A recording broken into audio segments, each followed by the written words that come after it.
क्रीडा महर्षी सोनाली निकम मैदानावरच्या संघर्षातून जागतिक नेतृत्वापर्यंतची प्रेरणादायी सुवर्णझेप.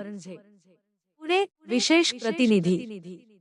क्रीडा क्षेत्राकडे केवळ छंद म्हणून पाहणाऱ्या समाजाला आपल्या कार्यातून नवी दिशा देणाऱ्या हेस्प्रो स्पोर्ट्स लिमिटेडच्या संस्थापिका व मुख्य कार्यकारी अधिकारी सोनाली निकम यांना त्यांच्या उल्लेखनीय कार्याबद्दल रखमाजी भालेराव समाज प्रबोधन पुरस्कार 2025-26 प्रदान करण्यात आला.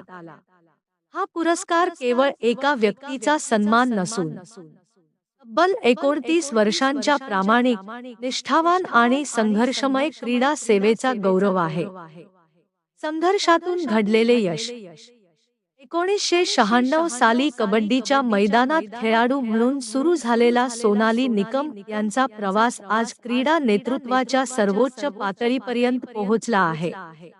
हरियाणा, पंजाब आणि गुजरात यांसारख्या राज्यांमध्ये त्यांनी प्रशिक्षक व क्रीडा व्यवस्थापक म्हणून आपली ठाम ओळख निर्माण केली. 2018 मध्ये महाराष्ट्रात पुनरागमन केल्यानंतर एका महिलेसाठी अत्यंत आव्हानात्मक मानल्या जाणाऱ्या स्पोर्ट्स एंटरप्रेनरशिप क्षेत्रात त्यांनी स्वतःचे स्वतंत्र साम्राज्य उभे केले. महाराष्ट्राच्या क्रीडा व्यवस्थेला नवी दिशा. हेस्प्रो स्पोर्ट्सच्या माध्यमातून त्यांनी केवळ मैदाने उभारली नाही, तर खेळाडू घडवणारी आधुनिक, शिस्तबद्ध आणि दीर्घकालीन क्रीडा व्यवस्था निर्माण केली.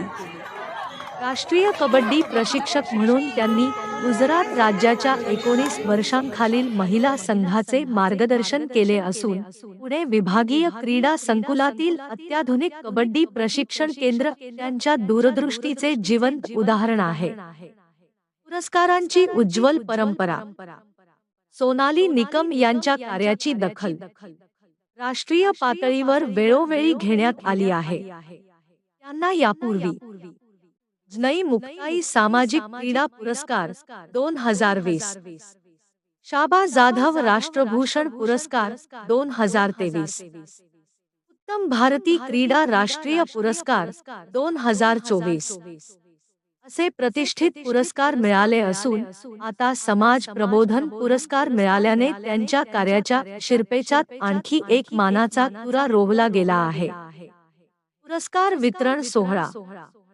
हा पुरस्कार वितरण सोहळा सुनील बळीराम गायकवाड, माजी खासदार, लोकसभा यांच्या हस्ते पार पडला. या कार्यक्रमाचे आयोजन सचिन पाटील यांच्या मार्गदर्शनाखाली करण्यात आले.